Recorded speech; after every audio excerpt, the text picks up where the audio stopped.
We're back with Adam Hopkins, running for sheriff in Washoe County in 2018. Adam, thanks so much for coming back. You're welcome. There are a couple of really important things I want to talk to you about today.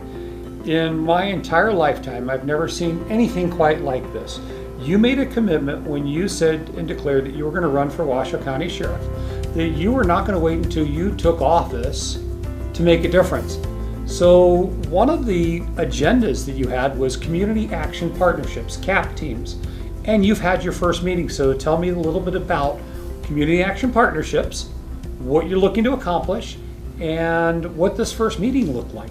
One way I felt that I could accomplish that was to start what I've termed as community action partnerships.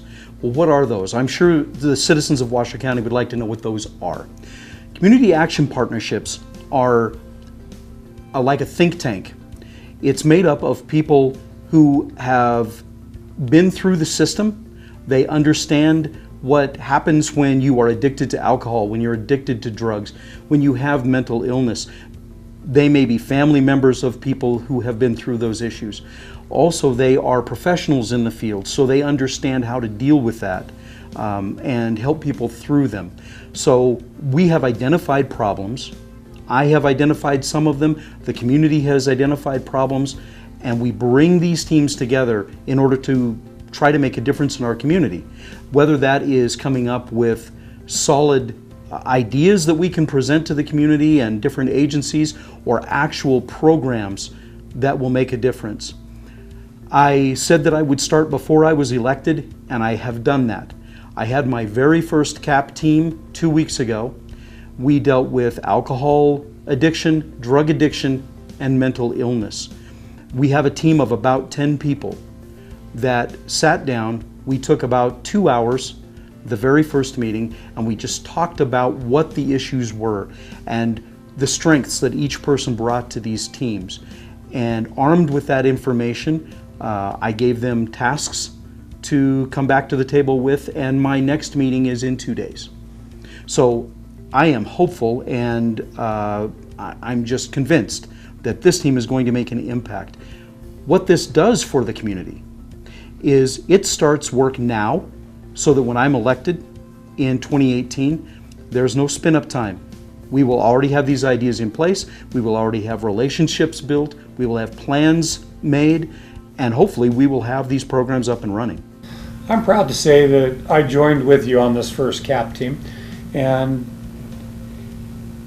it was inspirational on so many levels, because there are a group of people that are just passionate about our community as much as you are, coming together and, like you said, a think tank, putting together thoughts. Well, what can we do? How can we create? What do we want to create without any box, as you put it? Throw the box out. It doesn't exist. What can we do as a community to effectuate change in the area of drugs, alcohol, and mental health issues, and bring the services necessary to the individuals that so need them? At the same time, looking at the impact that's going to have, positive impact on our community in the areas of reduction of crime and recidivism. And it's just so exponential to have this kind of a process going on. This is just the first of several. You're actually formulating a couple other CAP teams. So tell me about the next ones and who you're calling on to join this next group. The next CAP team that I have formed is on domestic violence. Here's why. Because domestic violence is rampant in our community, as it is throughout the United States. And it frequently has to do with alcohol and drugs and mental illness. But here's something that I've realized in my time here in the community and in law enforcement, is that we have very few locations where we can place people who are victims of domestic violence. We just don't have the housing. And I can't stand by and let that go undealt with without trying to come up with a way to solve that problem and help the community. So I have already started this team, compiling this team. They're all volunteers.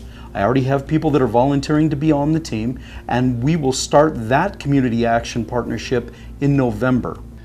Like you, when I found out the depth of the problem in domestic violence in our community, the lack of resources, housing only being one of those issues, You're looking at the totality, really the core of the systemic problem of domestic battery and domestic violence.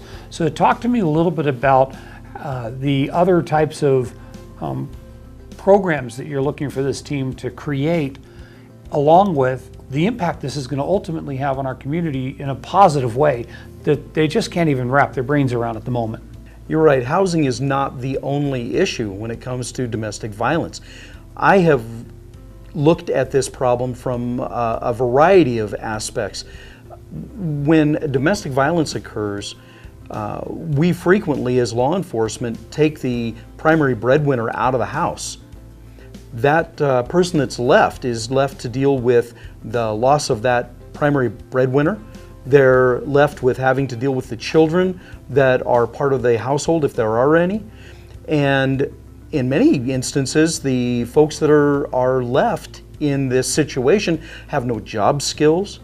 That's part of the domestic violence that goes on. So we have to look at how we as a community can assist them in dealing with this. Instead of simply going to the house, taking the breadwinner away, the primary source of income, and then just letting them fend for themselves. So part of what I am hopeful that this CAP team will come up with are ways to provide counseling to the people that are left in the household, the wives or the husbands, the children. The children are so often affected by this. They have no say in it, and yet they are the victims. They are the unintended victims of this many, many times. And I want to deal with recidivism as it relates to domestic violence. Law enforcement has for decades gone to the same addresses over and over and over again, and we just tend to deal with these issues, these calls, the same way. We try to arrest our way out of the problem. We are not solving the problem in any way other than for that very brief moment in time.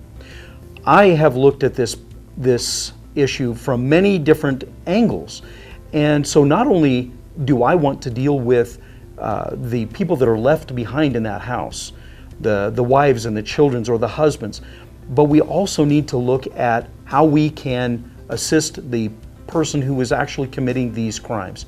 So people that are arrested out of these incidents, which we have to do by law, my Ground Zero unit will be a perfect conduit for them. That person who may be drug addicted or alcohol addicted or have some mental illness will be able to get help while they're in jail, so that when they come out, they can go straight into wraparound services so that ultimately they get the help they need, because likely those issues are the ones that are causing these problems. So now we've dealt with the problem from the family side, dealing with wife and children and assisting them with housing and job training and whatever we can to give them counseling. And we've dealt with the abuser so that they don't get out and then come back and continue on with that same behavior that continually causes us to be going back to these homes. So what have we done? Not only have we saved a family, we may have saved a life, we have assisted children prior to them being victimized even more, and we've assisted the person who's actually committing these crimes, so that it reduces crime rate, it reduces arrests, it reduces the number of calls for service, it reduces bed days in our jail, our inmate populations. It saves the taxpayer money as well, taxpayer dollars. It's fascinating that for so many years, you said it, we think that we can arrest our way out of the problem, and yet we still go to the same places over and over and over again. And to think that you're creating a potential to reduce permanently some of these incidences, it's so forward thinking, it's so ahead. And to start that now, before you even take office, it just shows your commitment to Washoe County, the community. This is personal to you. This isn't just, oh, elect me and I'll do this.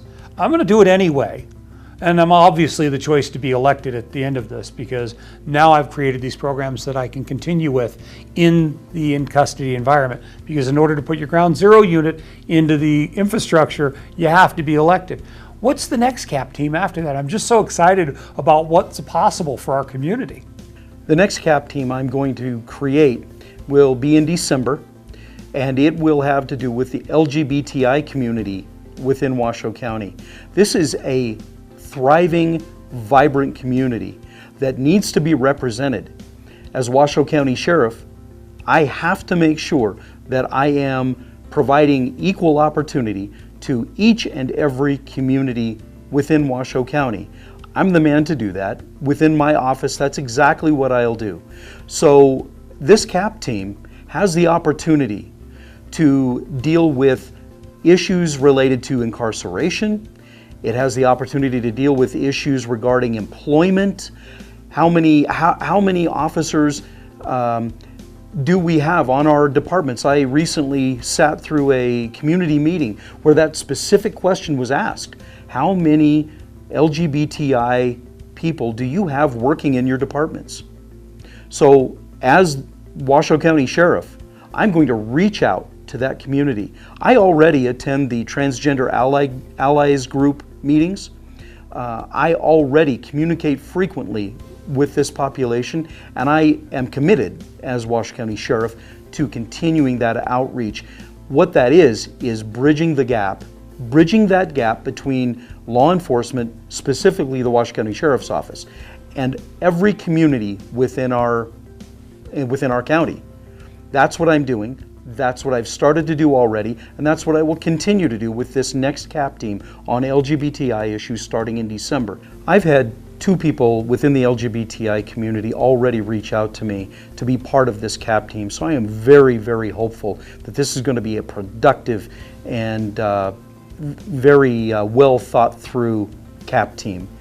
You know, here's what really confuses me, Mitch, is that 2 years ago, even longer than that, 4 years ago, I started a training company. And I have a class based solely on LGBTI issues. I also am a published author when it comes to LGBTI. I published an article for the National Institute for Corrections. And in the last 2 years, I have not been asked once to instruct at the Washoe County Sheriff's Office, while other agencies around the country have hired me and paid for me to speak to their organizations. I don't understand why that is happening. Let me tell you, what needs to happen is I need to be elected. That's the only way that this is going to happen, and it needs to happen. So I have to be elected. It's the only way. People need to understand that in June we have a primary election. They can elect you by a landslide then, and it doesn't even go to a general election in November. We need people to come out June 14th to vote for Adam Hopkins for sheriff. This is important. This matters, and you need to be elected. Thank you so much for joining us.